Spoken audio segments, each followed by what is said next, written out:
আর কিছুক্ষণ পরে শুরু হতে চলেছে বাংলাদেশের সাথে ভারতের under 20 football championship, sub championship. এখন কথা হচ্ছে আজকের এই লড়াইতে কে এগিয়ে।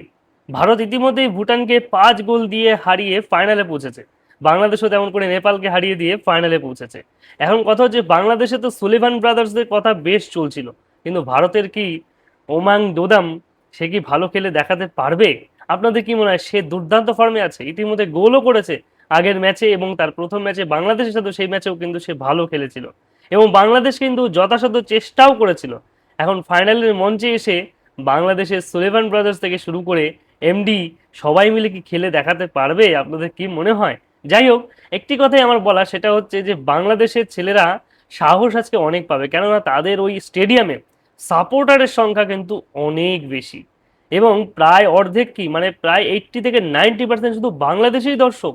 প্রবাসী ভাইয়েরা যারা বাংলাদেশের খেলা দেখতে পছন্দ করে, তারা অলরেডি টিকিট কেটে, তাদের কোম্পানি থেকে পর্যন্ত টিকিট দিয়েছে, তারা সেখানে খেলা দেখতে যাচ্ছে। এবং ভারতের থেকে কি কম লোক যাচ্ছে? না, ভারতের বেশিরভাগ মানুষ কিন্তু মালদ্বীপে ভ্যাকেশন মানাতে যায়, এবং তারা তার পাশাপাশি খেলা দেখতেও যাবে। এবং ভারতের খুব কাছেই অবস্থিত মালদ্বীপ, এবং খুব সহজেই তারা সেখানে গিয়ে খেলা দেখবে। এবং ভারতেও কিন্তু ফুটবলের সাপোর্টার একেবারে কম নেই। আপনাদের কি মনে হয়, আজকে শুধুমাত্র বাংলাদেশের সাপোর্টারই থাকবে, নাকি সমস্ত বাংলাদেশের সাপোর্টারদের মাঝে ভারতের ফুটবলাররা দুর্দান্ত খেলে বাংলাদেশের মানুষকে একটু কষ্ট দেবে? কি মনে হয় আপনাদের?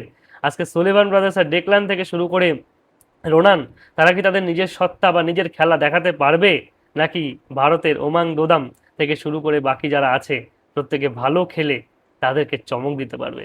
অবশ্যই কমেন্টে আপনার মতামত জানাবেন। ধন্যবাদ।